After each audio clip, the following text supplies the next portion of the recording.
নিয়ে সংক্ষিপ্ত আলোচনা। কারক বিভক্তিতে যে জিনিসটা বলা হচ্ছে যে কর্তৃকারক,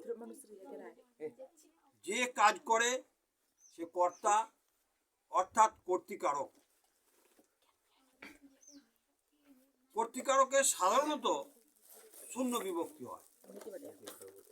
কর্তা যা করে সেটা কর্মকারক।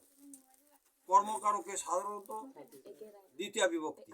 এর চিহ্ন কে রে এরে দিগকে। কর্তা যার দ্বারা ক্রিয়া সম্পন্ন করে সেটা করণ কারক। এর চিহ্ন হচ্ছে দ্বারা দিয়া কর্তৃক। 4 নম্বর হচ্ছে কর্তা যার দ্বারা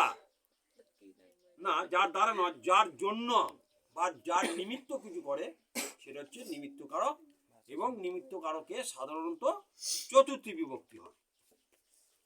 5 নম্বর হচ্ছে হইতে থেকে যে অপেক্ষা বোঝাতে অপাদান কারক। যেমন স্কুল পালিয়ে তুমি কোথায় ছিলে, হচ্ছে এই যে স্কুলের তলা দাগ, এটা হচ্ছে অপাদান কারকে শূন্য বিভক্তি। তারপর আসছে 6 নম্বরে সম্বন্ধ পদ, অর্থাৎ ব্যক্তির সঙ্গে বস্তুর যে অধিকার সম্বন্ধ বোঝায় তাকে সম্বন্ধ পদ বলে।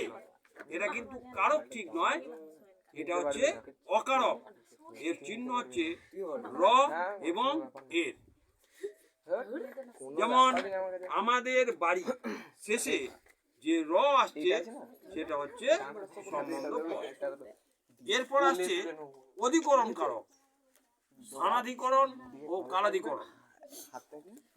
আমি 1 বছর যাবৎ কলকাতায় আছি। কলকাতায় এখানে স্থানাধিকরণ বোঝাচ্ছে এবং 1 বছরটা কালাধিকরণ বোঝাচ্ছে। তারপরে যে সম্বোধন পদ, ব্যক্তিকে যখন সম্বোধন করে ডাকা হয় তখন সেটা সম্বোধন পদ বলে। যখন পিতা তার পুত্রকে ডাকছে, আয় বাবা কাছে আয়, এই যে বাবার তলা দেখা যাচ্ছে, এই যে বাবা কথাটা বলা হলো সেটা হচ্ছে সম্বোধন পদ।